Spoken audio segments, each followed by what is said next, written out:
Hi, my name is Samantha Chalette. I'm a realtor with Register Real Estate Advisors in Spring, Texas. I'm here today to bring you another edition of our Whiteboard Monday.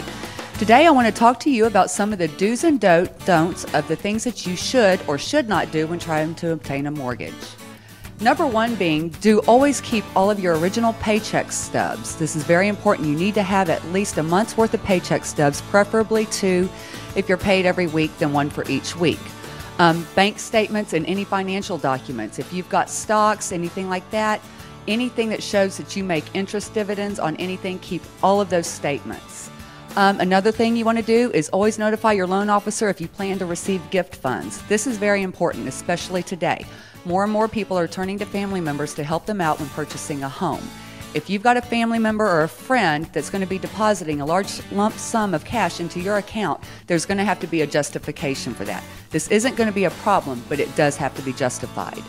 Another thing, always pay your bills in a timely manner. Do not let anything hit 30 days. Pay it, if it's due on the 1st of the month, pay it on the 25th of the month. Always show good faith that you always get your bills and your responsibilities taken care of in a very timely manner. Always notify your lender if there is going to be any change in marital status. Texas is a community property state. People don't realize that if you're in the middle of buying a home, you go out, you elope, you get married, you go to Vegas, great. But you need to notify your lender because this could totally change everything. It's going to change your debt to income ratios, and according to your new spouse, whatever their credit may be, is going to have an impact on your interest rates. Now we're going to talk a little bit of some of the don'ts when you're trying to obtain a mortgage. Don't change jobs or your employer without talking to your lender first. A lot of times this isn't a problem as long as you're going to stay in the same line of work. Lenders want to see 2 years of consistent job history in the same field.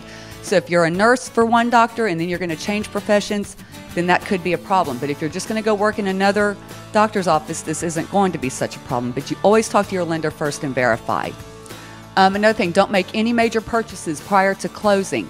Don't go buy a car 1 week before you're going to close. Your credit is always going to be run immediately before closing, and lenders can look at that and they can back out at the very last minute if they see you've taken on more debt that's going to affect your debt to income ratios.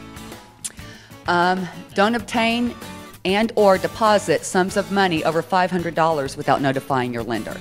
Actually, this is a little bit different now. It was always $500 before. However, now, even if you make a $25 deposit and it's not your paycheck stub that you've got to back it up with, you've always got to show where every deposit comes back. Even if you return an item to a retailer and they give you a credit into your account, you've got to go and you've got to get that receipt that you returned. You've got to document everything. Don't open, close, or transfer any asset accounts. Just don't do it. It's never a good idea. It always raises red flags. There may not need to be a red flag, but it is going to raise one. And don't open or increase any liabilities, credit cards, signature loans, etc. Again, this is going to mess with your debt to income ratios. You want to show that you consistently stay the same in the credit world. You're not out looking to constantly obtain more and more credit. That shows you as a high liability. If you're looking to buy a home and you have any questions, I'd love to help you. Again, my name is Samantha. My number is 832-768-5802.